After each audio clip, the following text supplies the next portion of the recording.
All right. Do we have our videos all queued up? Are we good there? All right. I think we're going to get started with a little sizzle reel over here.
Super cool. Before we jump into InBev, I'd like to have everybody understand a little bit about your background, how you wound up at InBev, and then we could talk about the journey over the past couple of years. Yeah, no worries. Firstly, thanks for having me, and thanks to Brand Innovators, and thanks for sticking around. It's late in the day. You're all probably ready for a beer. My background, I've been in the beer industry for 21 years now, so I'm starting to show my age. If you can't have fun in the beer category, I don't know where you're going to have fun. It's been an awesome journey over the years, and I joined AB InBev.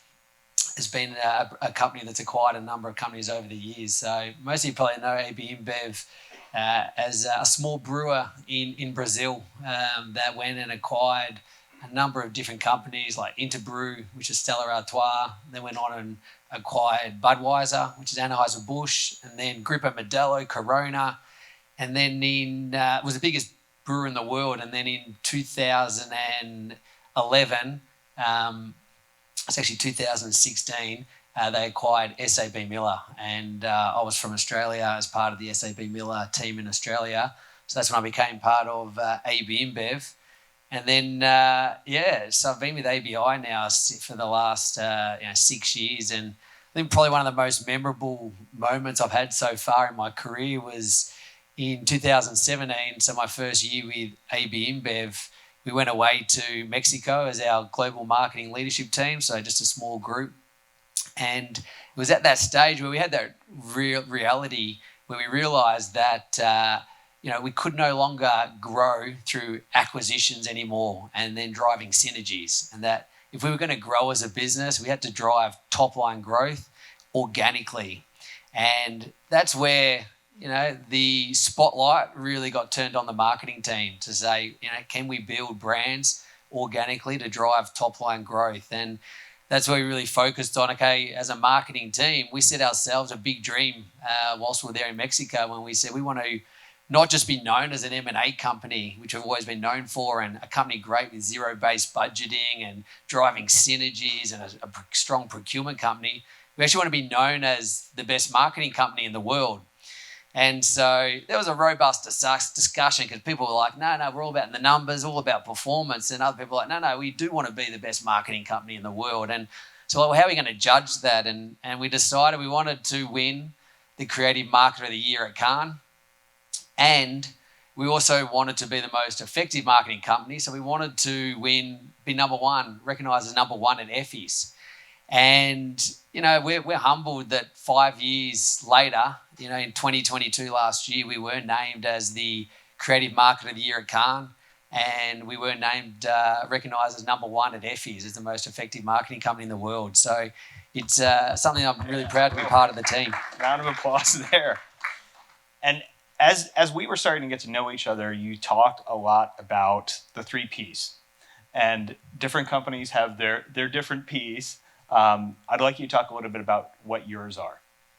Yeah, most of you probably know the Kotler 4 Ps that we all learned when we went to college. At ABI, we sort of looked at the success that we've had over the last 5 years and, what we could learn from that and how do we sort of codify the success. And, I don't think it was a fluke, particularly when you sort of look back what we did and how we systemized the processes. And so the 3 Ps we sort of focused on are people, processes, and partners.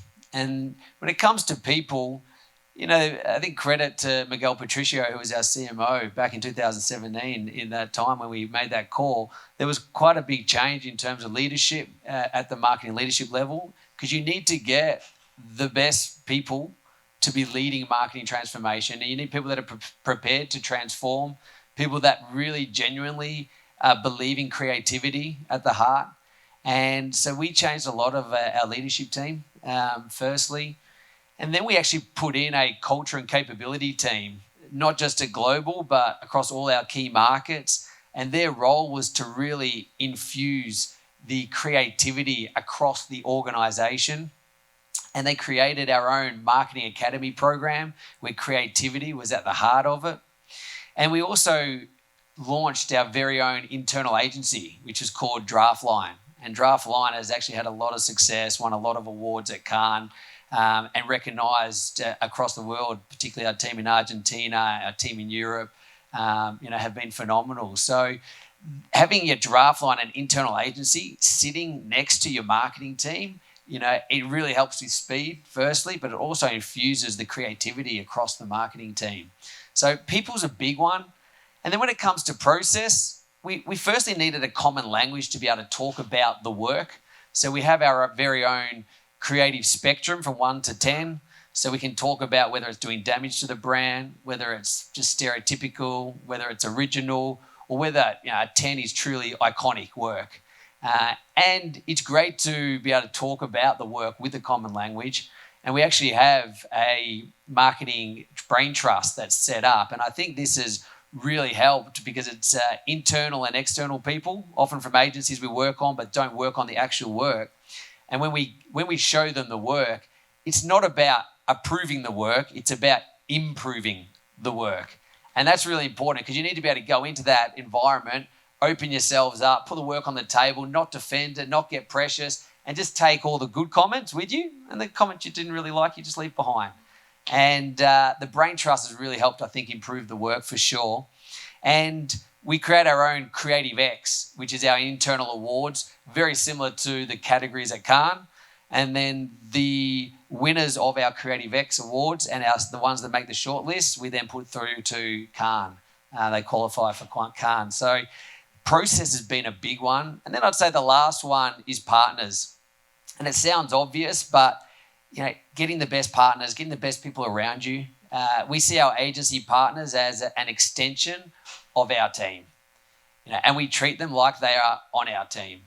And I think that's really important. And, we thought at the time one of the best agencies in the world was White & Kennedy, and they were recognised at Cannes as the best agency in the world. So we proactively went after them and said, we want to be the best marketing company in the world, and we want to work with the best agency in the world. And so they left our biggest competitor and came over to work with us. And that's just one example. So we proactively went after the best agencies. We've got Barrows in the room. We've got some of our agencies, whether it's trade agencies, below-line agencies, above-the-line agencies, influence agencies. We made sure we had the best partners around us. And when we were talking, you mentioned that you actually have a process designed to allow up-and-coming partners to basically pitch ideas and get a seat at the table and an opportunity to, run a campaign and have a win. Talk to me a little bit about that.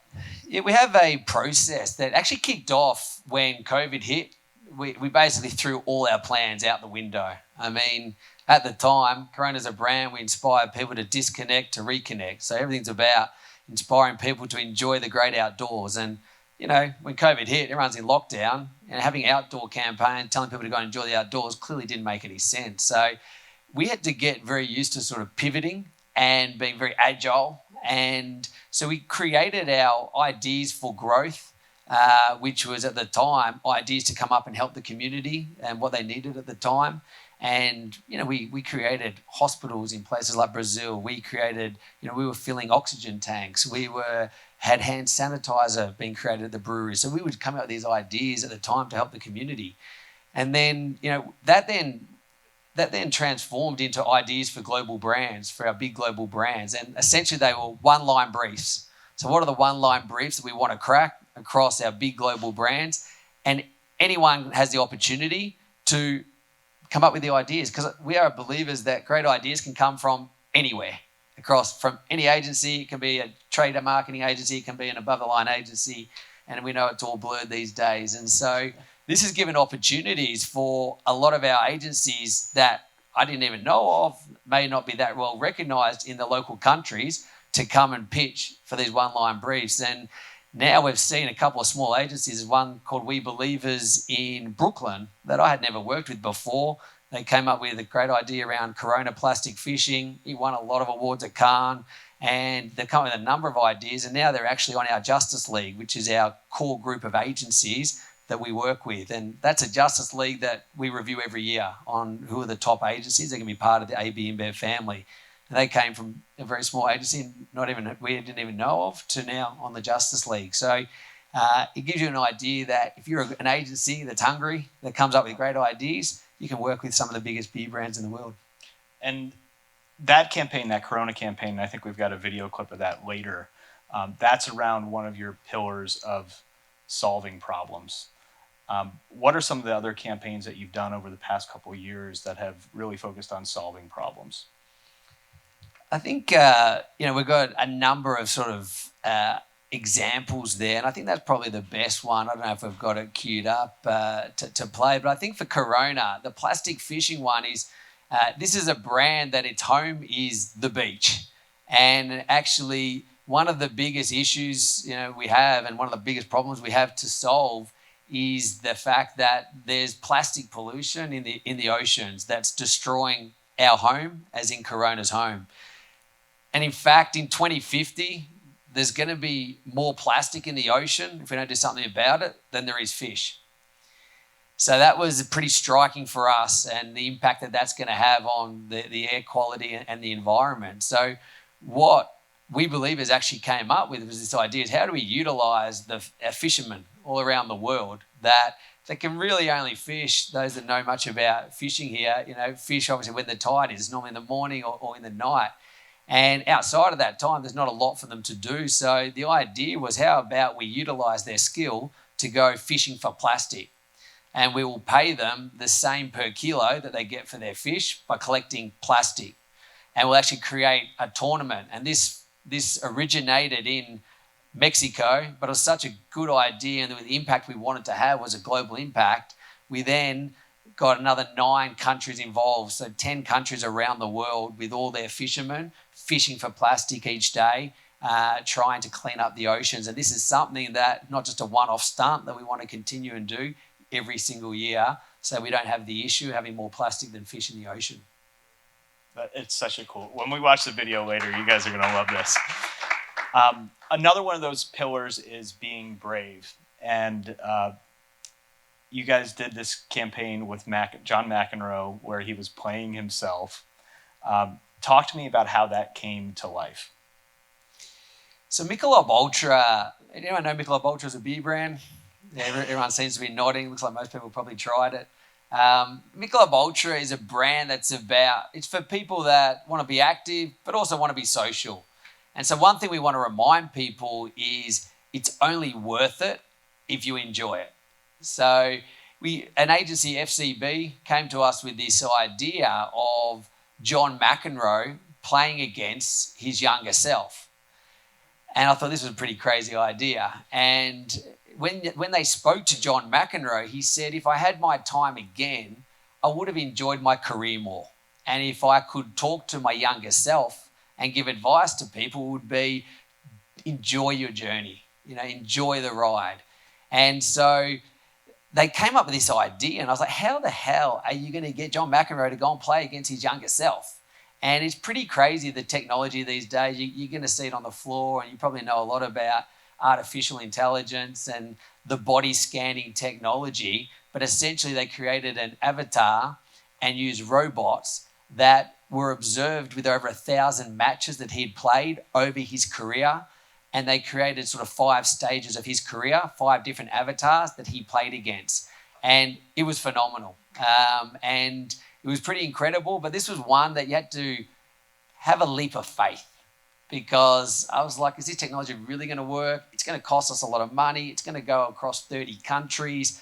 But this was one we had to hold hands with FCB as an agency, and we took that leap of faith and we did the big jump, and they pulled it off. It was a pretty remarkable campaign, and to see John McEnroe go and play against his younger self is extraordinary.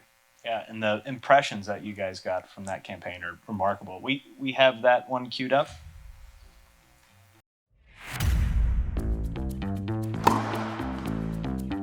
Now on the court, John McEnroe. You cannot be serious! Get away from me!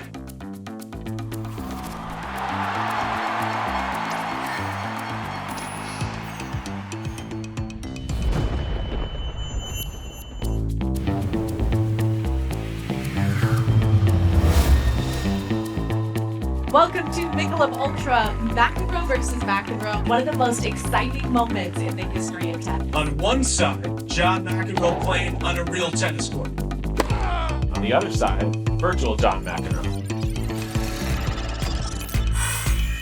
You ready to face yourself? Whoa, okay. Bring it on, man. Let's do this.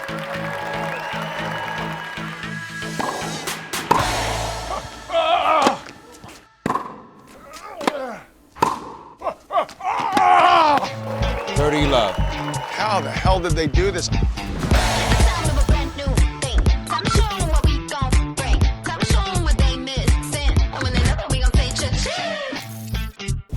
After analysing every single match in John's career, each avatar was programmed with adaptive artificial intelligence that think and play just like John. Unreal Engine will control where the robots are positioned, how fast the tennis ball is going to go, and what kind of spin the ball is going to do as well. To accurately replicate McEnroe's style of play of his career.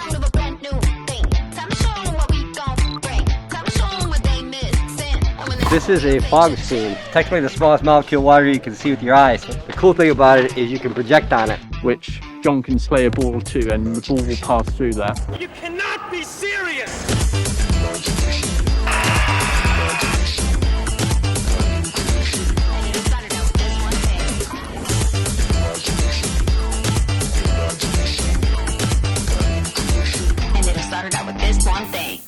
Hang on, hold my beer.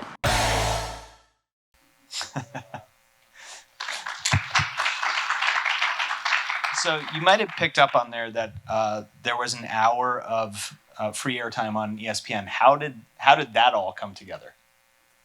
So we went to ESPN and spoke to a couple of different streaming companies and shared the idea up front. So before we went and spent the money, we said, we've got this crazy idea. We think we can pull it off. But for us to spend that sort of money on that content, you're going to commit to streaming it. And they were like, yeah, we love this idea.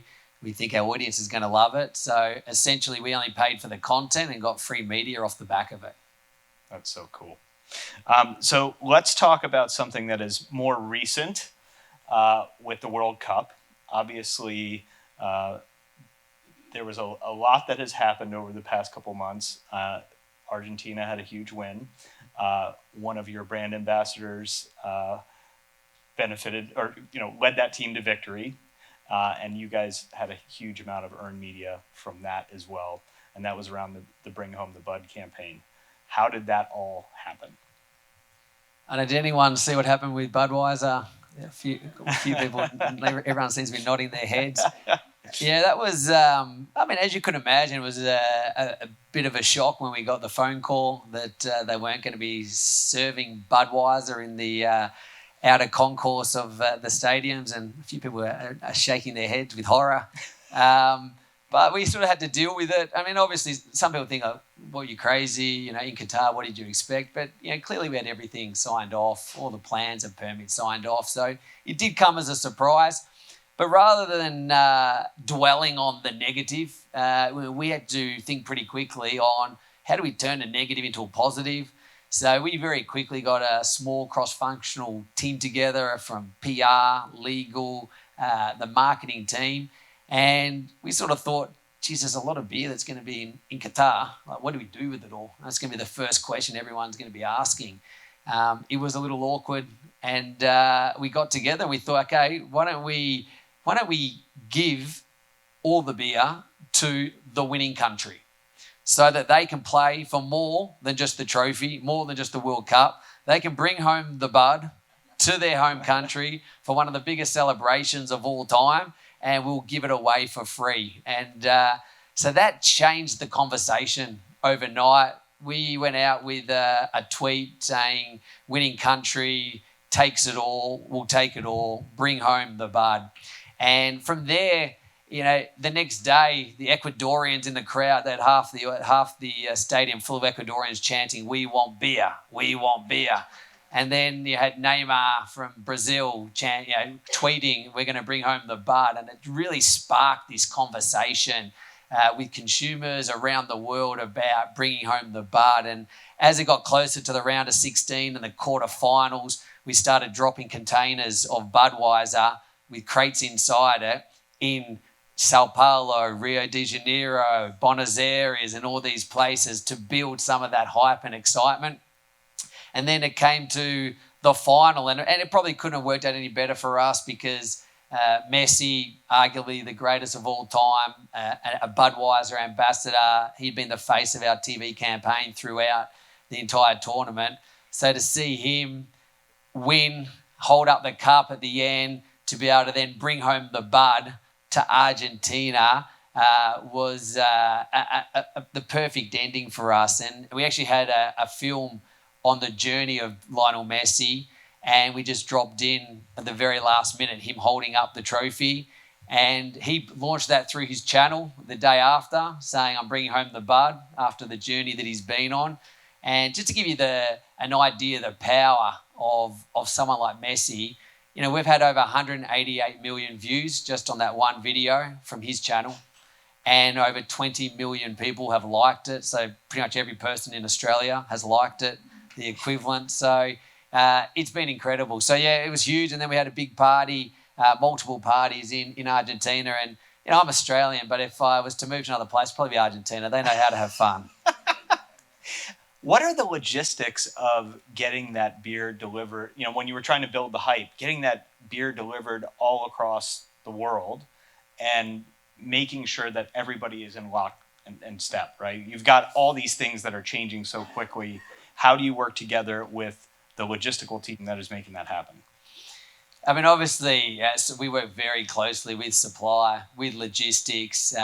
Majority of the activations around the world, they were all set. None of that was actually impacted. And we had fan festivals set up all around the world. We had watch parties where people were watching it. And we had special limited edition packaging that had the big trophy of the World Cup. And people were not just buying the Budweiser, but a lot of them were keeping it as their limited edition packaging they would have at home as in memory of the 2022 World Cup. And you guys also had QR codes on the packages, right? Yeah, it was the first time we've done it to that scale. We actually had a QR code on 1 billion Budweiser bottles around the world. And so that gave opportunities for people to be able to scan it. And you can only scan it. It's amazing technology. Once the cap had been taken off, it would register that it had been opened. And then you'd scan it and bring them into our Budweiser hub so we could capture their data. So we have all the first-party data. And they got to become part of a Budweiser program. People won tickets to the World Cup. We flew people over to Qatar. People won free beer. People won special limited edition packaging. People won the gift pack. So it was a great way to reward our loyal consumers to be part of the Budweiser family. Sky News understands that football fans will no longer be allowed to buy alcohol. Alcohol sales have been banned. Sponsor Budweiser in a major pickle. This is one of the great frauds of all time. That's the rule. This thing starts in 2 days. Like, does he not? What to do with all that beer? Budweiser will ship the unsold beers to the winning country. I hope they show that it's a big party. Veja de graça pro campeão da Copa do Mundo. They'll also take home a boatload of beer. For me, beer and football go hand in hand.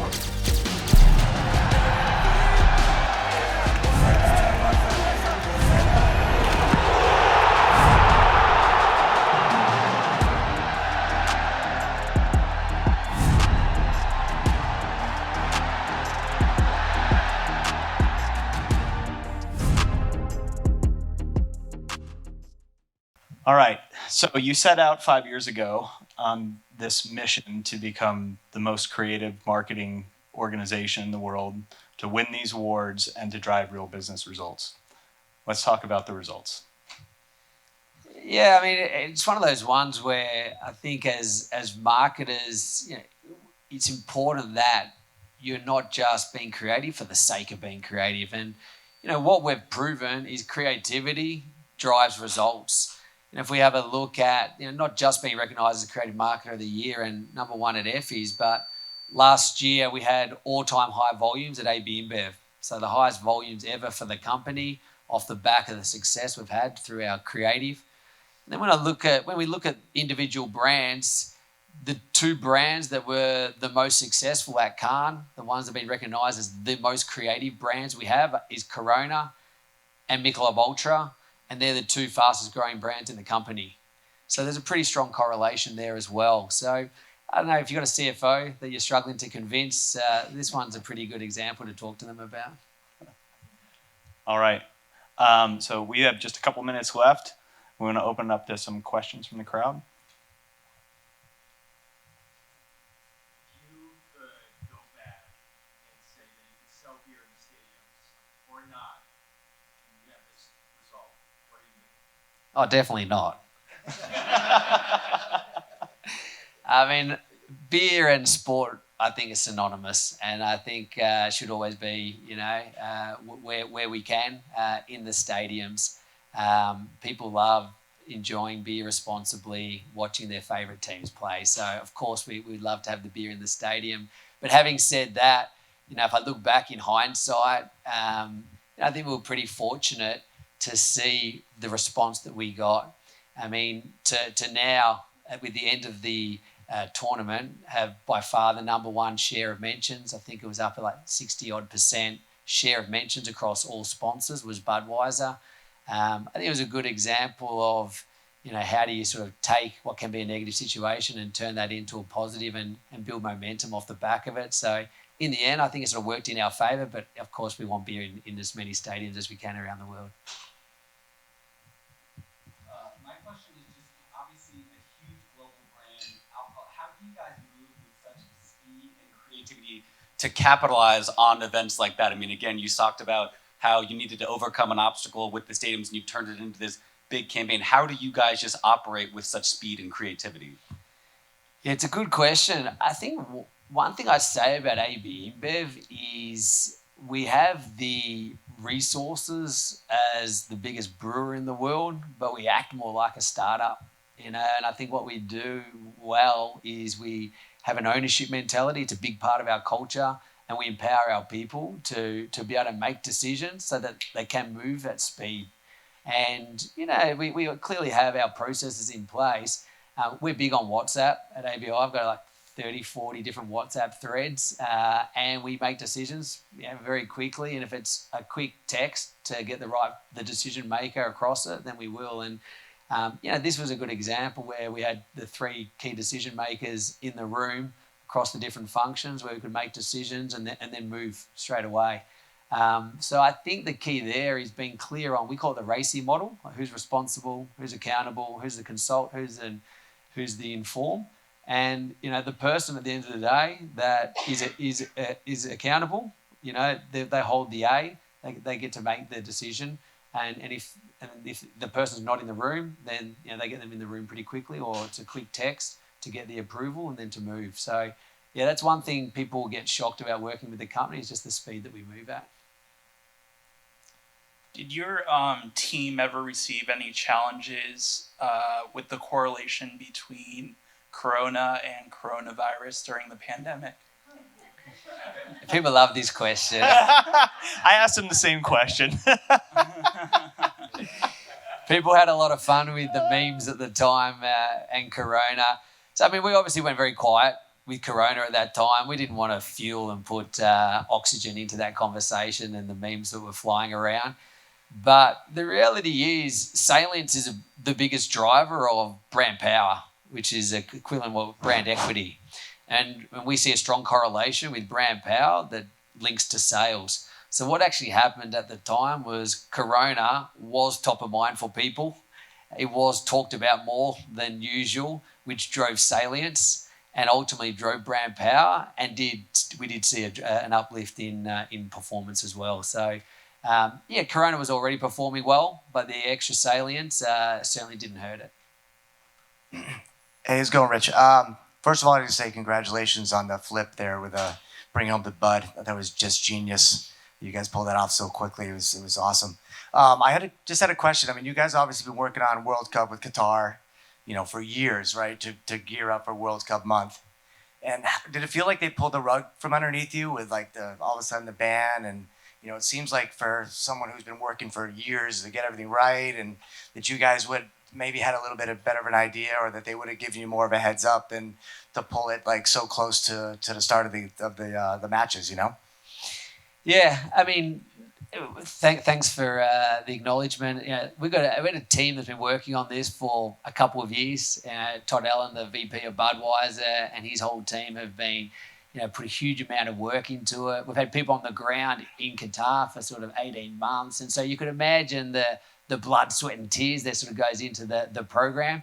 But I think it's important that you put in perspective pretty quickly. So the reality is, a lot of what the work, you know, 98, 99% of the investment, you know, all went as per planned. You know, all the TV campaigns, the outdoor campaign, the billion bottles we had with QR codes, the fan festivals, like all the activation, none of that had to change. It was really just the pivot of the beer in the stadium that got a lot of media hype. But, you know, we've got a very strong relationship with FIFA. They've actually been great partners to us. And they did everything that was in their power and control, and they communicated every step of the way. So we still have a very good relationship with them, and hopefully to continue. I think we've been with them for, you know, over 30 years, and we hope to be with them for another 30 years.